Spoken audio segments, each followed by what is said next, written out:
નમસ્કાર વિદ્યાર્થી મિત્રો, ગુડ મોર્નિંગ, જય શ્રી કૃષ્ણ. વિદ્યાર્થી મિત્રો, આપણે છેલ્લે ફ્રેડરિક ટેલરના વૈજ્ઞાનિક સંચાલનની વિવિધ પદ્ધતિઓ વિશે આપણે ચર્ચા કરી હતી. મિત્રો, ફ્રેડરિક ટેલરે જેમ વૈજ્ઞાનિક સંચાલનના સિદ્ધાંતો આપ્યા છે એવી રીતે હેનરી ફેયોલ નામના સંચાલન શાસ્ત્રીએ પણ સંચાલનના ઘણા બધા સિદ્ધાંતો આપને આપ્યા છે. તો આજનો મિત્રો આપણો સવાલ જે છે સવાલ છે હેનરી ફેયોલના સંચાલનના સિદ્ધાંતો સમજાવો. તો આપણે સવાલનું ટાઇટલ આપશું હેનરી ફેયોલના સંચાલનના સિદ્ધાંતો.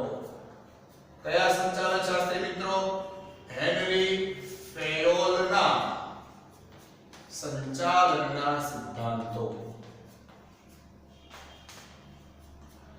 મિત્રો, હેનરી ફેયોલ નામના સંચાલન શાસ્ત્રી જે છે એ હેનરી ફેયોલ નામના સંચાલન શાસ્ત્રીએ સંચાલનની અંદર આપણે ઉપયોગી થાય એવા ઘણા બધા સિદ્ધાંતો જે છે એ ઘણા બધા સિદ્ધાંતોની આપણે રજૂઆત એમણે કરી છે.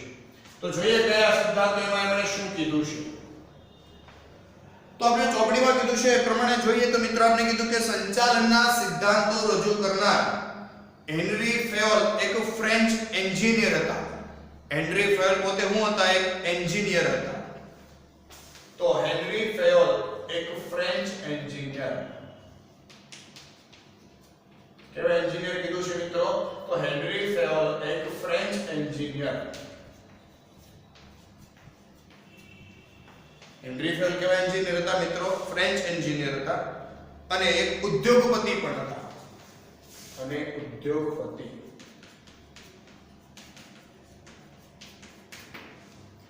આગળ આપણે કીધું છે ઈસવીસન 1916 માં તેમણે પોતાનું પુસ્તક લખ્યું ઔદ્યોગિક અને સામાન્ય સંચાલન. ક્યારે? 1916 માં પોતાનું પુસ્તક લખ્યું. કયું પુસ્તક લખ્યું? તો ઔદ્યોગિક અને સામાન્ય સંચાલન.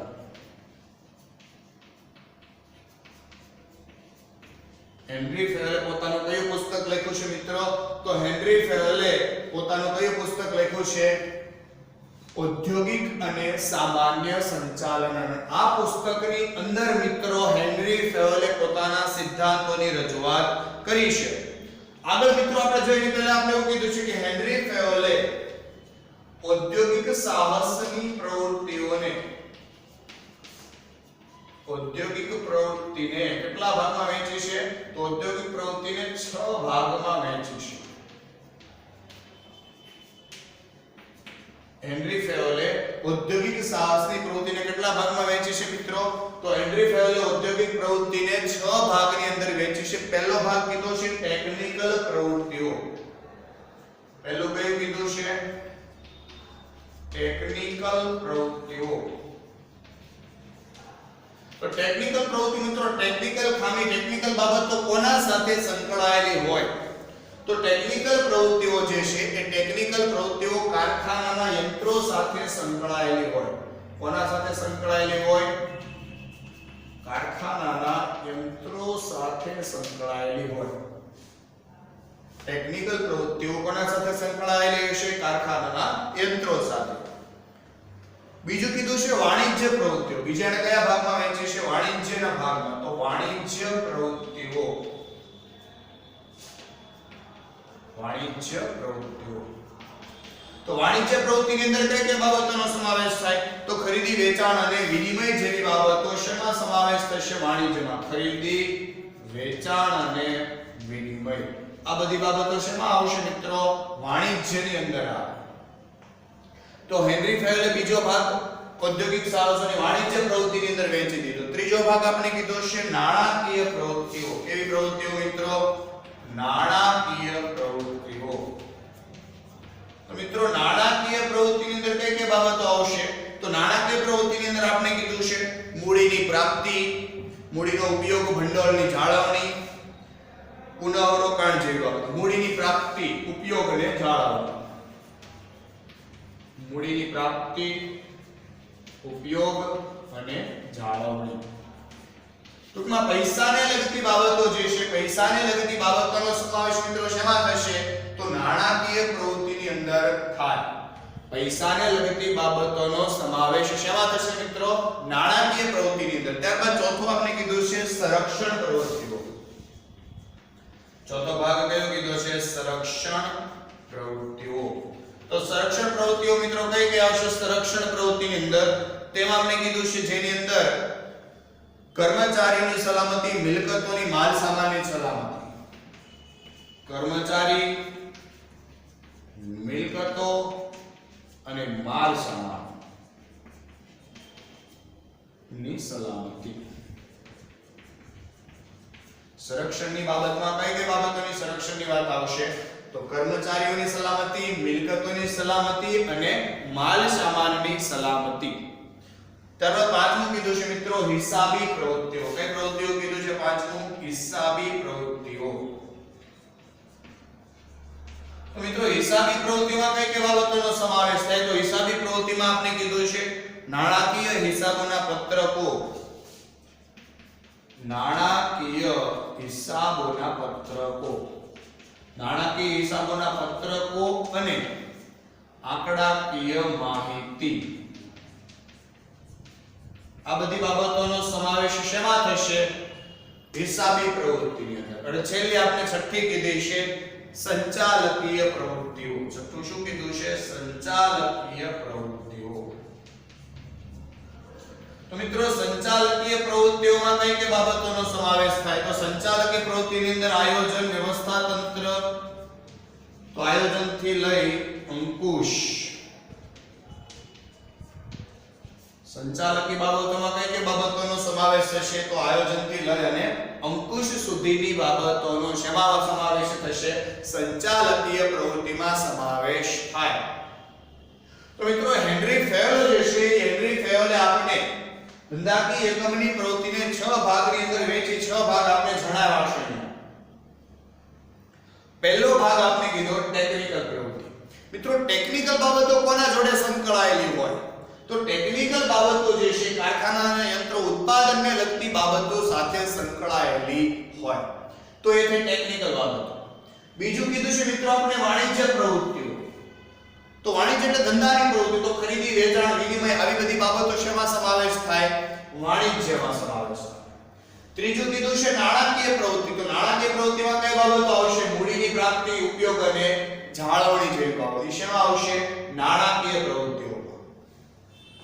ચોથું કીધું છે સંરક્ષણ પ્રવૃત્તિઓ, જાળવણીની બાબત. તો કોની જાળવણી કરવાની છે? કર્મચારી, મિલકતો અને માલ સામાનની જાળવણી. ત્યારબાદ કીધું છે હિસાબી પ્રવૃત્તિ. એમાં કઈ કઈ બાબત આવશે? નાણાકીય હિસાબોના પત્રકો, આંકડાકીય માહિતી. અને છેલ્લું કીધું છે સંચાલકીય પ્રવૃત્તિઓ. એમાં કઈ કઈ બાબતો આવશે? આયોજનથી લઈ અને અંકુશ સુધીની બાબતો શેમાં આવશે? સંચાલકીય બાબતોમાં આવશે. આગળ મિત્રો આપણે હેનરી ફેયોલે વાત કરી છે એમના સિદ્ધાંતો આપતા એવું કીધું કે હેનરી ફેયોલે સંચાલનના સિદ્ધાંતો વિકસાવ્યા છે જે સંપૂર્ણપણે કેવા છે? એકદમ નવા છે. હેનરી ફેયોલ દ્વારા સંચાલનના જે સિદ્ધાંતો રજૂ થયા એકદમ નવા છે. હેનરી ફેયોલે એવું માનવું હતું કે કોઈ પણ ઔદ્યોગિક એકમમાં સંચાલકોએ સફળ થવા માટે માત્ર જ્ઞાન જ મહત્વનું નથી, પરંતુ જે તે ઔદ્યોગિક એકમને સ્વરૂપને અનુરૂપ કામગીરીથી પદ્ધતિથી વાકેફ થવું પણ જરૂરી છે. મિત્રો કોઈ પણ ઔદ્યોગિક એકમ હોય, કોઈ પણ ઔદ્યોગિક એકમમાં જો તમારે સફળ થવું હોય તો માત્ર જ્ઞાન જ પૂરતું નથી. તમારે જો કોઈ પણ એકમની અંદર સફળ થવું છે તો માત્ર તમારી પાસે નોલેજ હોય તો તમે સફળ થઈ શકો એ બાબત અગત્યની નથી. નોલેજની સાથે સાથે તમારી પાસે જે તે કંપનીને લગતી માહિતી પણ હોવી જોઈએ. કંપનીની અંદર કઈ રીતે કાર્ય થાય છે એ કામગીરીની પદ્ધતિથી પણ આપણે વાકેફ હોવા જોઈએ. અને હેનરી ફેયોલે તેમના અનુભવ તેમજ જ્ઞાનના આધારે સંચાલનના 14 જેટલા સિદ્ધાંતો આપણે રજૂ કર્યા છે અને 14 સિદ્ધાંતો વિશે આપણે ભણવાનું છે. તો અહીંયા મિત્રો આપણે સિદ્ધાંતો આપ્યા છે. ત્યારબાદ એમણે કીધું છે કે આ સિદ્ધાંતો જે છે આ સિદ્ધાંતો માત્ર માર્ગદર્શક જ સિદ્ધાંતો છે. હેનરી ફેયોલે સંચાલનના જે સિદ્ધાંતો આપ્યા તે સિદ્ધાંતો માત્ર માર્ગદર્શક સિદ્ધાંતો છે. મતલબ કે સંચાલન કરવા માટેનું એમાંથી આપણે માત્ર માર્ગદર્શન જ મળે છે. આ સિદ્ધાંતો જે છે એની સફળતાનો આધાર સંચાલકોની કુશાગ્ર બુદ્ધિ ઉપર છે.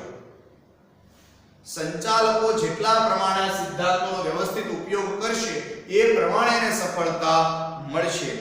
એટલે એક શાણપણનું કામ છે. સિદ્ધાંતો જે છે એ સિદ્ધાંતો સંચાલકોની બુદ્ધિ ઉપર આધાર રાખે કે સંચાલકો સિદ્ધાંતોનો કઈ રીતે ઉપયોગ કરે છે. તો એમાંથી મિત્રો આપણે પહેલો સિદ્ધાંત જોઈએ તો પહેલો સિદ્ધાંત આપણે મિત્રો આપ્યો છે શ્રમ વિભાજનનો સિદ્ધાંત. પહેલો સિદ્ધાંત આપણે કયો આપ્યો છે? શ્રમ વિભાજનનો સિદ્ધાંત. શ્રમ વિભાજનનો સિદ્ધાંત. તો મિત્રો શ્રમ વિભાજનના સિદ્ધાંતની અંદર કઈ બાબતની રજૂઆત કરવામાં આવી છે જોઈએ તો શ્રમ એટલે કાર્ય, વિભાજન એટલે છૂટું પાડવું. તો મિત્રો અહીંયા વાત આપણે એવી કરે છે કે કાર્યને છૂટા પાડવાની વાત કરી છે આપણે. તો શ્રમ વિભાજનના સિદ્ધાંતમાં આપણે શું કહે છે કે સંચાલનમાં કર્મચારીઓ તથા સંચાલકોની કાર્યક્ષમતા વધારવા પર ભાર મૂકવામાં આવે છે. સંચાલકો અને કર્મચારીની કાર્યક્ષમતા વધારવા ઉપર ભાર. સંચાલકો અને કર્મચારીઓની કાર્યક્ષમતા વધારવા પર ભાર. મિત્રો શ્રમ વિભાજનના સિદ્ધાંત જે છે શ્રમ વિભાજનના સિદ્ધાંતની અંદર આપણે કઈ બાબતો જણાવે છે તો શ્રમ વિભાજનના સિદ્ધાંતમાં આપણે એ બાબત વિશે જણાવવામાં આવે છે કે જેમાં સંચાલકો અને કર્મચારીની કાર્યક્ષમતા વધારવા ઉપર ભાર મૂકવામાં આવે છે. ક્યારે તમે કાર્યક્ષમતા વધારી શકો કે જ્યારે તમે તમારું કાર્ય બીજાને આપશો, બીજાની આવડતનો તમને લાભ મળશે તો તમે પોતાની કાર્યક્ષમતા વધારી શકો. તો એ કઈ રીતે કહી શકો તો કહે છે ઉત્પાદનના સાધનોનો ઇષ્ટતમ ઉપયોગ દ્વારા ઉત્પાદકતા વધારી શકાય. કે ઉત્પાદનના જે સાધનો જે છે એ ઉત્પાદનના સાધનોનો જો વધારે ઉપયોગ કરવામાં આવે તો ઉત્પાદકતામાં શું કરી શકાય? વધારો કરી શકાય છે. અને આ ઉપરાંત કર્મચારી તથા સંચાલકોની કાર્યક્ષમતા વધારવા માટે શ્રમ વિભાજન જરૂરી છે અને શ્રમ વિભાજનના કારણે વિશિષ્ટીકરણ શક્ય બને. તો મિત્રો આપણે વાક્ય લખી શકાય કે વિશિષ્ટીકરણ શક્ય બને. તો કોના કારણે વિશિષ્ટીકરણ શક્ય બને? તો શ્રમ વિભાજનના કારણે વિશિષ્ટીકરણ શક્ય બને. કારણ કે મારું કામ છે એવું કામ તમને આપવું તો મને તમારી આવડતનો લાભ મળે અને તમારી આવડત એટલે કાર્યની અંદર કંઈક નવું કરવું છે તો આપણે કાર્યની બીજાને સોંપણી કરવી પડે. મિત્રો જ્યારે કાર્યની બીજાને સોંપણી કરવામાં આવે ત્યારે આપણે વિશિષ્ટીકરણનો લાભ મળે. એટલે આગળ આપણે કીધું છે શ્રમ વિભાજનના કારણે વિશિષ્ટીકરણ પણ શક્ય બને છે અને શ્રમ વિભાજન સંચાલકોની કક્ષાએ તેમજ કારખાના કક્ષાએ બંને કક્ષાએ થવું જરૂરી છે. તેનાથી વિશિષ્ટીકરણના સિદ્ધાંતનો લાભ પણ લેવો જોઈએ. તો મિત્રો અહીંયા શ્રમ વિભાજન આપણે બંને કક્ષાએ કરવાની વાત કરી, કારખાના કક્ષાએ અને સંચાલકોની કક્ષાએ. કારખાના કક્ષાએ અને સંચાલકોની કક્ષાએ પણ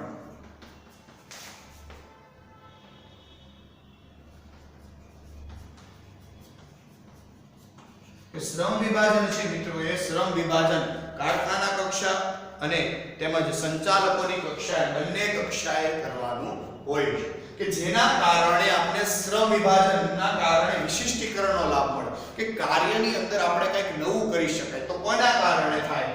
મેં કીધું કે કાર્ય તમે બીજાને સોંપશો તો તમને બીજાની આવડતનો લાભ મળશે. એટલે શ્રમ વિભાજન કોના કારણે શક્ય બનશે? વિશિષ્ટીકરણ જે છે કોના કારણે શક્ય બનશે? તો શ્રમ વિભાજન કાર્યને જો આપણે છૂટા પાડશું અને વહેંચણી કરશું તો અહીંયા આપણે શક્ય બને. તો મિત્રો હેનરી ફેયોલે જે સંચાલનના સિદ્ધાંત રજૂ કર્યા અંદર પહેલો સિદ્ધાંત એમણે રજૂ કર્યો શ્રમ વિભાજનનો સિદ્ધાંત. બીજો જે સિદ્ધાંત એમણે રજૂ કર્યો એ સિદ્ધાંત છે સત્તા અને જવાબદારીનો સિદ્ધાંત. સત્તા અને જવાબદારીનો સિદ્ધાંત. હેનરી ફેયોલ દ્વારા જે સિદ્ધાંતો રજૂ કરવામાં આવ્યા એમાં બીજો સિદ્ધાંત આપણે કયો કીધો છે? સત્તા અને જવાબદારીનો સિદ્ધાંત. તો તો મિત્રો સત્તા અને જવાબદારીના સિદ્ધાંતમાં હેનરી ફેવલ આપને કઈ બાબતો વિશે જણાવે છે જોઈએ. તો કહે છે સત્તા અને જવાબદારી એક સિક્કાની બે બાજુઓ છે. તો આપણે વાક્ય લખી શકાય એક સિક્કાની બે બાજુઓ. કોણ છે મિત્રો એક સિક્કાની બે બાજુઓ? તો સત્તા અને જવાબદારી બંને એક સિક્કાની બે બાજુઓ છે.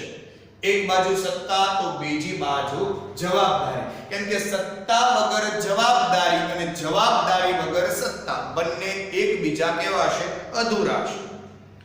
જ્યારે તમે તાબેદારને કામની સોંપણી કરો છો, મતલબ જ્યારે તાબેદારને તમે કોઈ જવાબદારી આપો, તમે કોઈ વ્યક્તિને કોઈ જવાબદારી આપો, તારે એટલું કાર્ય કરવાનું તારી જવાબદારી છે.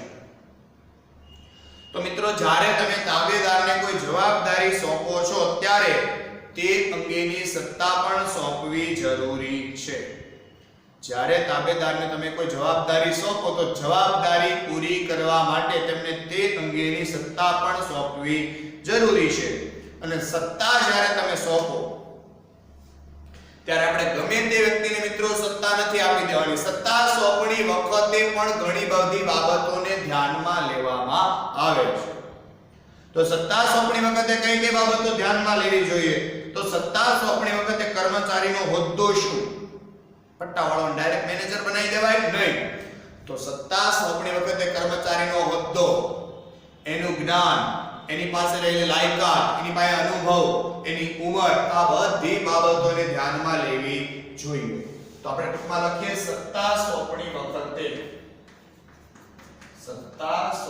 વખતે અમુક બાબતો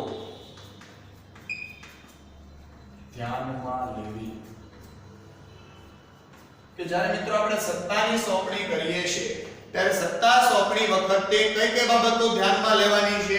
તો સત્તા સોંપણી વખતે કઈ કઈ બાબતો ધ્યાનમાં લેશું? કે કર્મચારીનો હોદ્દો શું છે, એમની લાયકાત, એમનો અનુભવ, એમની ઉંમર શું છે, આ બધી બાબતો ધ્યાનમાં લેવાની છે. અને પછી આપણે કર્મચારીને સત્તા આપવાની છે.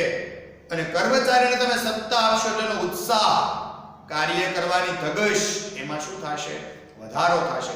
હું તમને સત્તા આપું એટલે તમારો ઉત્સાહ વધી જાય. હું મારી પાસે સત્તા છે એટલે સત્તા સોંપણીના કારણે કર્મચારીનો ઉત્સાહ, ધગશ શું થાય છે?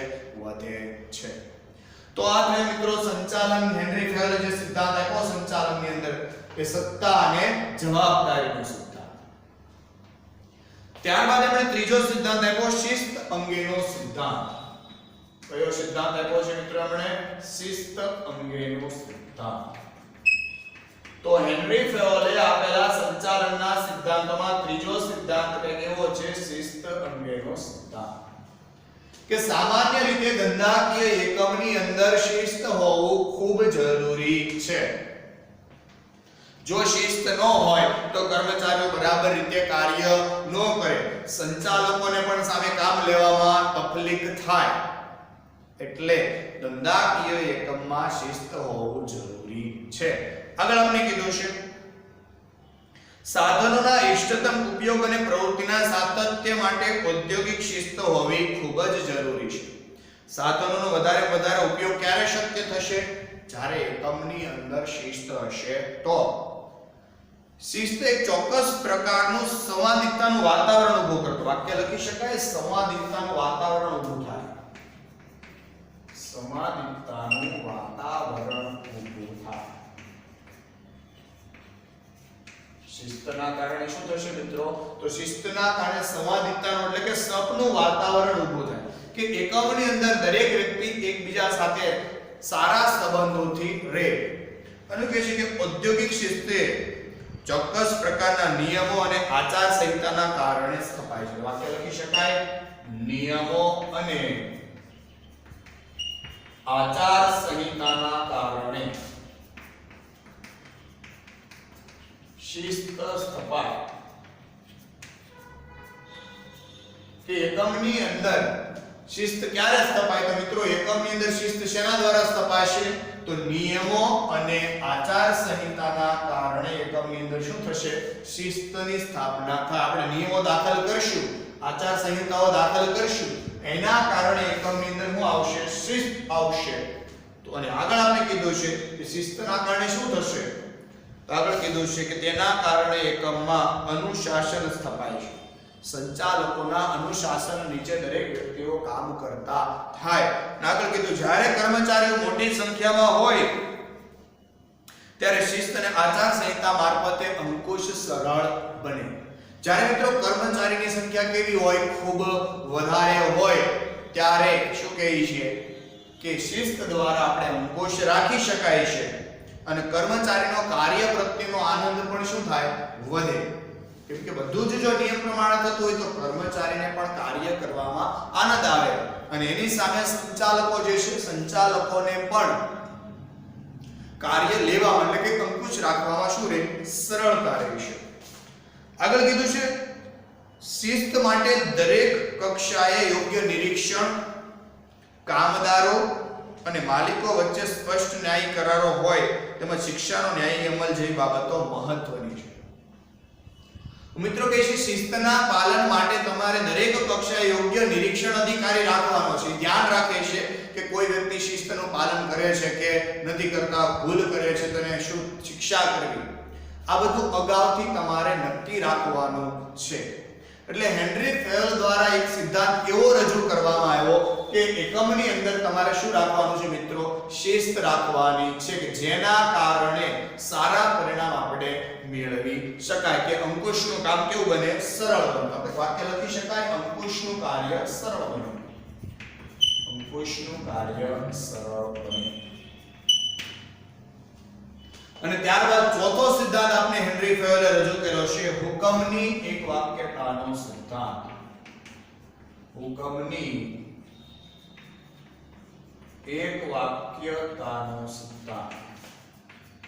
હેનરી ફેવલે જે સંચાલનના સિદ્ધાંતો રજૂ કર્યા એ સિદ્ધાંતોમાં હુકમની એક વાક્યતાનો સિદ્ધાંત જે છે એ હુકમની એક વાક્યતાનો સિદ્ધાંત આપણે રજૂ કર્યો છે કે કર્મચારી એક કરતા વધુ ઉપરી અધિકારના હુકમનું એક સાથે પાલન કરી શકે નહીં. કર્મચારી જે છે મિત્રો એ કર્મચારી એક સાથે ઘણા બધા ઉપરી અધિકારીઓના હુકમોનું પાલન કરી શકે નહીં. તેથી આ સિદ્ધાંત એવું દર્શાવે છે કે કોઈ પણ કામગીરી કે પ્રવૃત્તિ કે કર્મચારીને એક જ ઉપરી અધિકારી તરફથી હુકમો મળવા જોઈએ. વાક્ય લખીએ કર્મચારીને એક જ ઉપરી અધિકારી તરફથી હુકમો મળવા જોઈએ. તે એકમની અંદર જે કર્મચારી જે છે મિત્રો એ કર્મચારીને એક જ ઉપરી અધિકારી તરફથી હુકમો મળવા જોઈએ. જો એક કરતા વધારે ઉપરી અધિકારી દ્વારા એને હુકમો મળશે તો પરિસ્થિતિ શું થાય? તાબેદાર કર્મચારી જે છે મૂંઝવણ અનુભવે કે મારે કયા અધિકારીના હુકમનું પાલન કરવું. એટલે એને એક જ ઉપરી અધિકારી તરફથી હુકમો મળવા જોઈએ. આગળ આપણે કીધું છે કે હુકમની એક વાક્યતાના સિદ્ધાંતના કારણે કર્મચારીમાં હુકમ અંગે કોઈ મૂંઝવણ ઊભી થતી નથી. કે કર્મચારીને કામ અંગે જો કોઈ મૂંઝવણ હોય તો મૂંઝવણ ઊભી થતી નથી. અને એક કરતા વધુ અધિકારીઓ જો હુકમો આપવામાં આવે તો કર્મચારીમાં શું થાય? મૂંઝવણ ઊભી થાય છે અને ઔદ્યોગિક શિસ્ત જળવાતી નથી. આપણે વાક્ય લખીએ કર્મચારીમાં મૂંઝવણ ઊભી થાય જો એક કરતા વધારે ઉપરી અધિકારીને હુકમો આપશે તો. એટલે હેનરી ફેલ નામના સંચાલન શાસ્ત્રીનું એવું કહેવું છે કે એકમની અંદર કર્મચારીને હુકમ આપવા વાળો માત્ર એક જ વ્યક્તિ હોવો જોઈએ. જો એક કરતા વધારે અધિકારીને હુકમ આપશે તો કર્મચારીમાં શું થશે? મૂંઝવણ ઊભી થાય. શું મૂંઝવણ થાય? કે કયા અધિકારીના હુકમનું પાલન કરવું. એટલે હેનરી ફેવલે એવી રજૂઆત કરી કે કર્મચારીને માત્ર એક જ અધિકારી દ્વારા હુકમો મળવા જોઈએ. ત્યારબાદ એમણે પાંચમો એવો જ કંઈક સિદ્ધાંત રજૂ કર્યો, એનું નામ છે દોરવણીની એક વાક્યતાનો સિદ્ધાંત. કયો સિદ્ધાંત મિત્રો? દોરવણીની એક વાક્યતા. દોરવણીની એક વાક્યતાનો સિદ્ધાંત.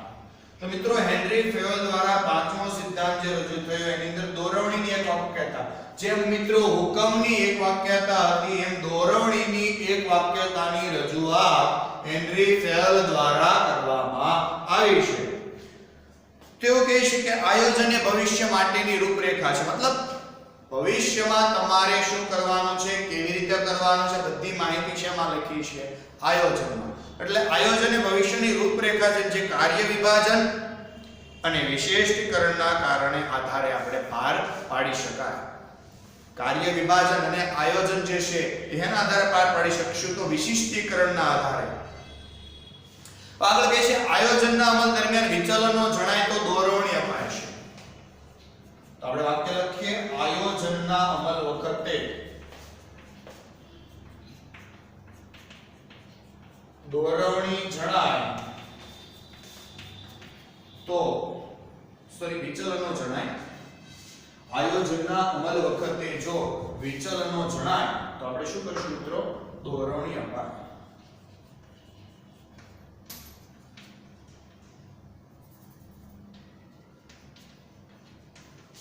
કે તમે જ્યારે મિત્રો આયોજનનો અમલ કરી રહ્યા છો તો આયોજનના અમલ વખતે શું કહે છે કે વિચલનો જણાય તો શું કરવામાં આવે છે? દોરવણી આપવામાં આવે છે. તો એ દોરવણી જે છે મિત્રો એ દોરવણી એક જ અધિકારી તરફથી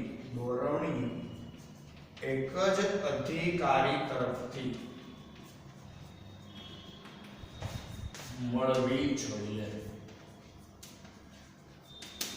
દોરવણી મિત્રો શું કહે છે કે એક જ અધિકારી તરફથી મળવી જોઈએ. જો મિત્રો કર્મચારીને એક કરતા વધારે કર્મચારીને જે અધિકારીઓ હુકમ આપે મૂંઝવણ અનુભવે એમ કર્મચારીને જો એક કરતા વધારે અધિકારીઓ દ્વારા દોરવણી આપવામાં આવે તો કર્મચારીમાં શું થાય? મૂંઝવણ અનુભવે છે.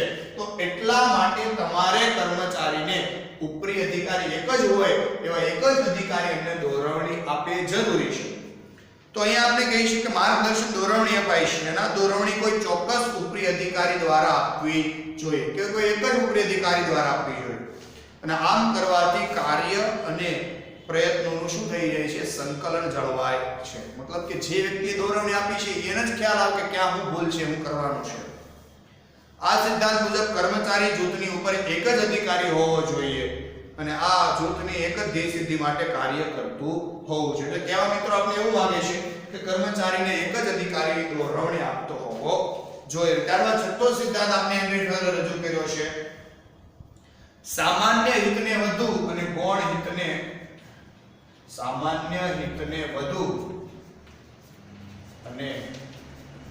હિતને ઓછું પ્રાધાન્ય.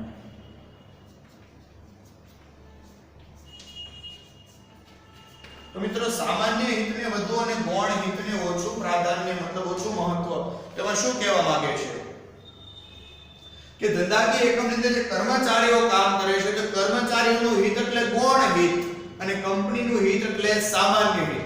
તો મિત્રો એવા કોઈ સંજોગ આવે જ્યારે કંપનીની અને કર્મચારીની બંનેની પરિસ્થિતિની બાબત હોય તો આપણે પહેલા કંપનીને વધારે મહત્વ આપવાનું છે. એટલે સામાન્ય હિતને વધારે મહત્વ આપવાનું છે, કર્મચારીના હિતને પછી મહત્વ આપવાનું છે. કારણ કે કર્મચારીઓ છે તો કંપની છે તો કર્મચારીઓ કામ કરે છે.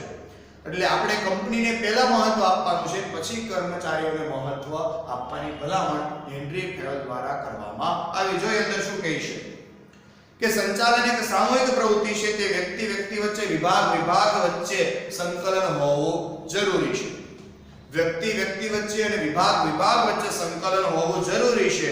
તેથી ધંધાકીય એકમના ધ્યેયની સિદ્ધિ સરળ બને અને આ સિદ્ધાંત દર્શાવે છે કે વ્યક્તિ કે કર્મચારી જૂથના હિતને સમગ્ર એકમના હિતની સામે ગૌણ હોવું જોઈએ. કર્મચારીના હિતને સમગ્ર એકમના હિતની સામે